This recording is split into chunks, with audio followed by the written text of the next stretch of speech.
Kamusta, mga bata? Ako si Ana, at maligayang pagdating sa story time. Ngayon, ikukwento ko ang isang mahalagang kwento mula sa mga pabula, ang lobo at ang kordero. Ang kwentong ito ay nagtuturo sa atin ang halaga ng katarungan at ang pagiging maingat sa pakikitungo sa iba.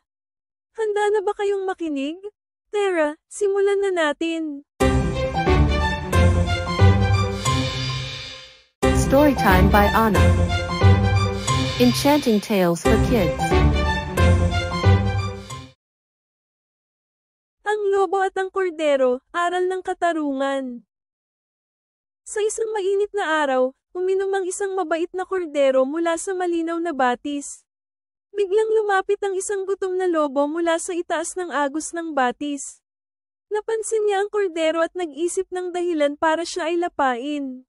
Bakit mo pinapakalabuan ang tubig na iniinom ko? Tanong ng lobo na may galit na tono. Patawad po, ngunit imposible po iyon, sagot ng kordero.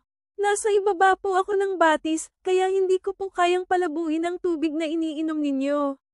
Ngunit ang lobo ay naghahanap ng dahilan. Kung hindi mo pinalabo ang tubig, bakit mo siniraan ang pangalan ko noong nakaraang taon? Tanong ng lobo. Pero, hindi pa po ako ipinapanganak noon, sagot ng kordero ng may inosenteng tono. Patuloy ang lobo sa paggawa ng mga maling paratang.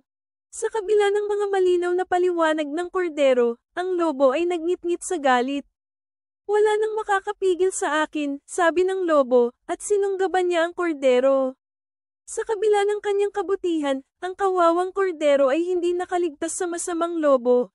Mula noon, ang pabula na ito ay nagbigay ng aral na ang masasama ay laging makakahanap ng paraan para ay justify ang kanilang maling gawain, kahit wala namang kasalanan ng iba.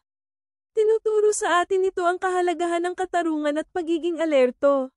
At diyan nagtatapos ang ating kwento, mga bata. Ang lobo at ang kordero ay nagpapaalala sa atin na maging maingat at alerto sa pakikitungo sa iba. Huwag nating hayaang maapi ang mga inosente, at dapat tayong magtaguyod ng katarungan.